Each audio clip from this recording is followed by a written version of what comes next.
صوبہ خیبر پختونخوا کے ضلع سوات کے علاقے درب شاہ گرام میں 2022-23 کے سیلاب متاثرین کی خیر خواہی کا سلسلہ ہوا۔ نگران مجلس FGRF نے اسلامی بھائیوں میں بیان کیا اور شرکاء کو نماز کی پابندی کرنے، علم دین سیکھنے، دعوت اسلامی کے دینی ماحول سے وابستہ ہونے، ہفتہ وار سنتوں بھرے اجتماع میں شرکت کرنے اور قافلوں میں سفر کرنے کا ذہن بھی دیا۔ بیان کے بعد نگران مجلس نے سیلاب متاثرین میں راشن بھی تقسیم کیا۔ اس حوالے سے نگران مجلس نے مدنی خبروں سے گفتگو کرتے ہوئے بتایا، ڈیٹا ان لوگوں کا جن کو راشن وغیرہ ڈسٹریبیوٹ کیے جا رہے ہیں، تاکہ جو ڈونر FGRF ڈونیشن دیتے ہیں اس چیز کو دیکھیں کہ کس طرح ان کا ڈونیشن آتا ہے، تو ہم اس کے ڈونیشن کو ڈسٹریبیوٹ کرنے سے پہلے سروے کرتے ہیں۔ سروے کرنے کے بعد لسٹنگ ہوتی ہے، ایک ایک فارم پر کمپلیٹ ڈیٹا آتا ہے، ریسیونگ لے کر یہ راشن ان کو پیش کیا جاتا ہے۔ یہی نظام کیش دینے والوں کا ہے، اسی طرح نظام مکانات ان کو بنا کر دیے جا رہے ہیں ان کے لیے ہے۔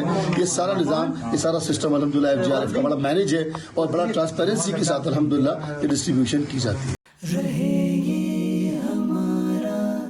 جذبہ سلامت، تو راضی ہو جس سے وہ کام مجھ سے لے لے، تو راضی ہو جس سے وہ کام مجھ سے لے لے، تجھے جو پسند ہو مدام مجھ سے لے لے۔